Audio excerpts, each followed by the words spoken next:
오늘부터 나훔서를 함께 보게 되는데요.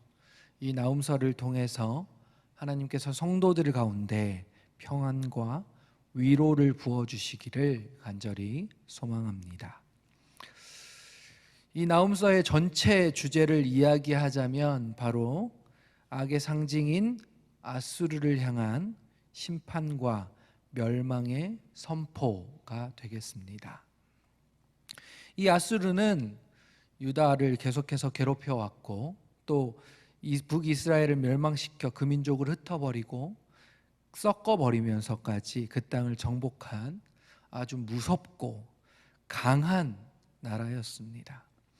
그렇게 크고 무서운 나라가 지금 멸망할 것이다. 자신들의 악한 죄로 인해 심판을 받게 될 것이다. 말씀하시는 것이 이 나훔서의 주된 내용입니다.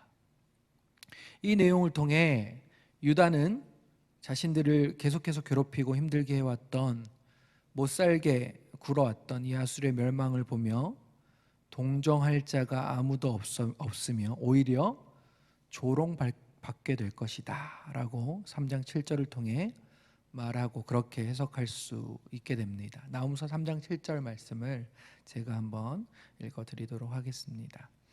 그때 너를 보는 자가 다 내게서 도망하며 이르기를 니느웨가 황폐하였도다. 누가 그것을 위하여 애곡하며 내가 어디서 너를 위로할 자를 구하리요 하리라. 악의 악을 더하는 그러한 행위를 했던 이 아수르 그리고 그 수도인 니느웨가 멸망당하는 것을 보며 유다 백성들은 하나님의 살아계심과 하나님께서 온 땅을 다스리시고 통치하심을 보게 되는 사건을 예언하고 말씀하고 계신 것이죠.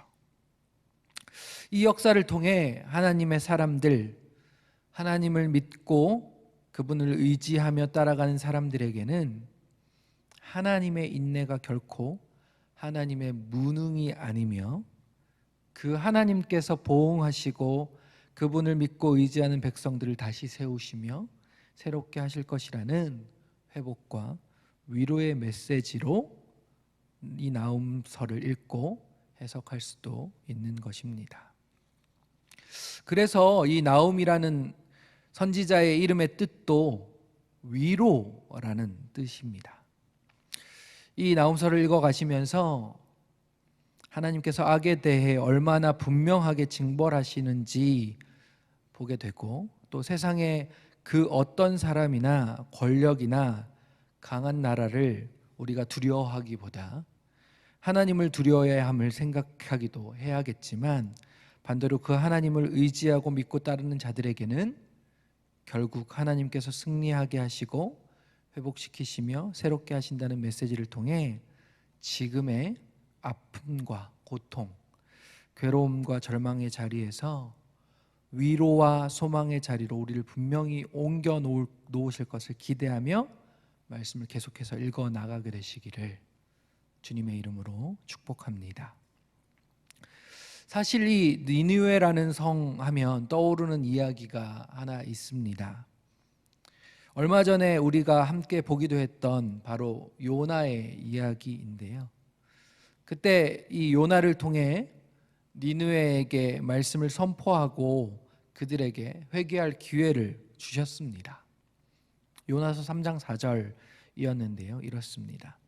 요나가 그 성읍에 들어가서 하루 동안 다니며 외쳐 이르되 40일이 지나면 니느웨가 무너지리라 하였더니 그들이 악함으로 인해 요나를 통해 멸망을 선포하셨을 때 갑자기 모든 사람들, 즉 높고 낮은 자를 막론하고 이 하나님을 믿고 그분의 말씀을 두려워해서 금식을 선포하고 굵은 베옷을 입었던 그 사건입니다.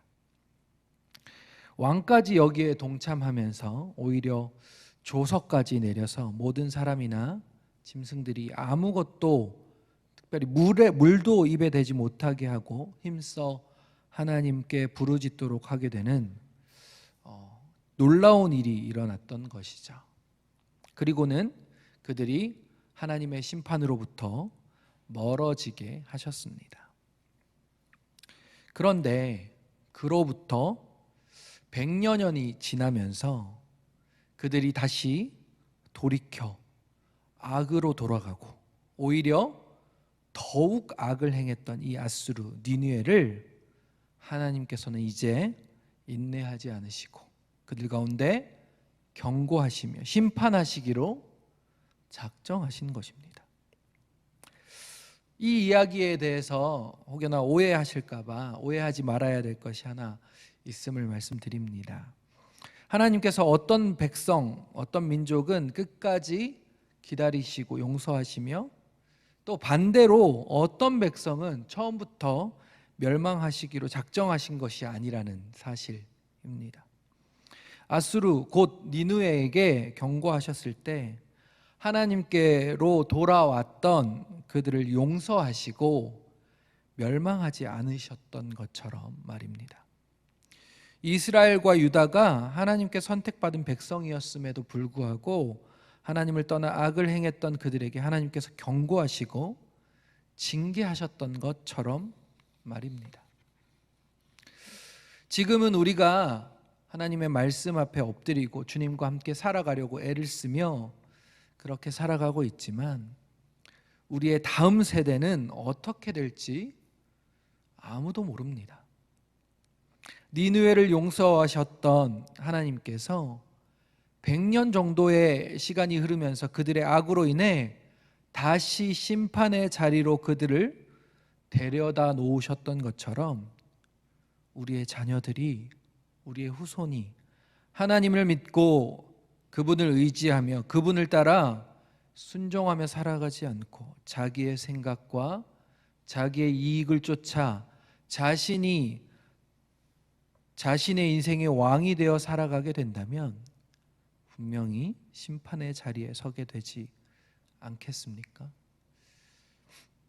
하나님께서 변하셔서 그들을 용서해 주기도 하셨다가 심판과 멸망의 자리로 부르셨던 것이 아니라 오히려 사람들이 변하여서 이러한 일들이 일어난다는 사실을 우리가 분명히 기억할 필요가 있습니다. 그러한 두려운 마음으로 우리의 자녀들을 위해서, 다음 세대를 위해서 그들 가운데 믿음이 생겨나도록 예수 그리스도를 만나고 하나님의 사람이 되도록 계속해서 간절히 기도하고 그들을 믿음으로 양육하고 하나님의 사람으로 키워나가야 하겠습니다. 주님을 믿고 따르는 자들에게라야 그들 가운데 위로를 부어주시며 회복과 새롭게 하시는 은혜가 있다는 것을 꼭 한번 다시 기억하게 되시는 저와 여러분들이 되시기를 주님의 이름으로 축복하고 소망합니다. 나훔서 1장은 함께 읽으면서 보고 또 아셨겠지만 아수르나 니느웨에 대한 이야기들을 하기보다 하나님께서 어떤 분이신지 먼저 말씀하고 계시는 내용입니다. 1장 2절과 3절을 함께 읽어보도록 하겠습니다. 시작. 여호와는 질투하시며 보복하시는 하나님이시라. 여호와는 보복하시며 진노하시되 자기를 거스르는 자에게 여호와는 보복하시며 자기를 대적하는 자에게 진노를 품으시며 여호와는 노하기를 더디하시며 권능이 크시며 벌받을 자를 결코 내버려 두지 아니하시느니라. 여호와의 길은 회오리 바람과 광풍에 있고 구름은 그의 발에 티끌이로다. 아멘. 여호와 하나님은 질투하시며 보복하시는 분이시다. 2절에 말씀하고 계십니다. 그런데 어떤 자들에게 보복하시며 어떤 자들에게 질투하시며 진노를 품으시는지 3절을 통해서 다시 한번 확인하게 하시고 말씀하고 계신데요. 자기를 거스르는 자에게 보복하신다. 또 자기를 대적하는 자에게 진노를 품으신다라고 말씀하십니다. 그러면서 그 뒤에 말씀을 이렇게 이어가십니다. 노하기를 더디하시며 권능이 크시며 벌받을 자를 결코 내버려 두지 아니하시리로다. 노하기를 더디하신다. 참고 인내하시는 분이시다 라고 말씀하십니다. 그런데 그렇다고 해서 그분이 무능하신 분이 아니시다라는 것을 그 뒤에 이어서 말씀하고 계신데요. 오히려 무능하신 분이 아니시라 권능이 크시며 벌 받을 자를 결코 내버려 두지 아니하신다 말씀하고 계십니다. 하나님은 이러한 분이십니다. 우리가 이 땅을 살아가면서 악의 번성을 볼 때가 있습니다. 악한 일을 도모하고 악한 방법을 동원해서 이 땅에서 떵떵거리며 살아가는 사람들을 보기도 합니다. 그들이 부를 누리는 것 같아 보이고 권력을 잡고 영원히 그렇게 살아갈 수 있을 것처럼 보일 때도 있습니다. 그런데 그것은 하나님께서 인내하시기 때문입니다. 노하기를 더디하시는 분이시기 때문입니다. 그렇다고 해서 그들을 전혀 손대지 못하시는 분이 아니라 하나님의 때에 하나님의 방법으로 벌하시며 심판하시는 분이시라는 말입니다. 그러한 일들이 일어나는 것을 우리가 목도할 때에 하나님을 더욱 두려워함과 동시에 하나님의 살아계심, 하나님의 통치하심, 하나님의 역사가 이 땅 가운데도 일어나고 있음을 깨닫게 된다는 사실을 우리가 꼭 기억해야 합니다. 세상에 이해하지 못할 일들이 일어나고 왜 하나님은 그 일들 가운데 가만히 계시는가? 라는 질문을 할 때가 있었다면 우리가 그분의 인내가 무능이 아님을 기억하고 그분의 때와 방법으로 그 권능으로 일하시기를 기다리며 기도하게 되는 은혜가 있기를 소망합니다. 말씀을 정리하며 함께 기도하기를 원하는데요. 하나님은 나음이라는 선지자를 통해서 이 말씀을 통해서 하나님의 위로를 하나님의 사람들에게 전하기를 원하십니다. 그런데 하나님과 동행하는 자들에게는 이것이 위로의 말씀이 되지만 하나님을 떠나 있거나 하나님을 벗어나거나 하나님을 거스르거나 대적하는 자들에게는 보복하시고 진노를 품으시며 결국은 심판하신 분이심을 기억하게 되기를 말씀하고 있다는 것입니다. 특별히 우리의 자녀 세대 가운데 주님 앞에 더욱 가까이 나아가게 되기를 함께 간절히 기도하기를 원합니다. 그들이 보복과 진노의 자리에 서는 것이 아니라 은혜와 용서의 자리에, 위로와 새롭게 됨의 자리에 서게 되는 역사가 우리 가운데 일어나도록 이 시간 주님의 이름 한번 부르짖고 기도하도록 하겠습니다.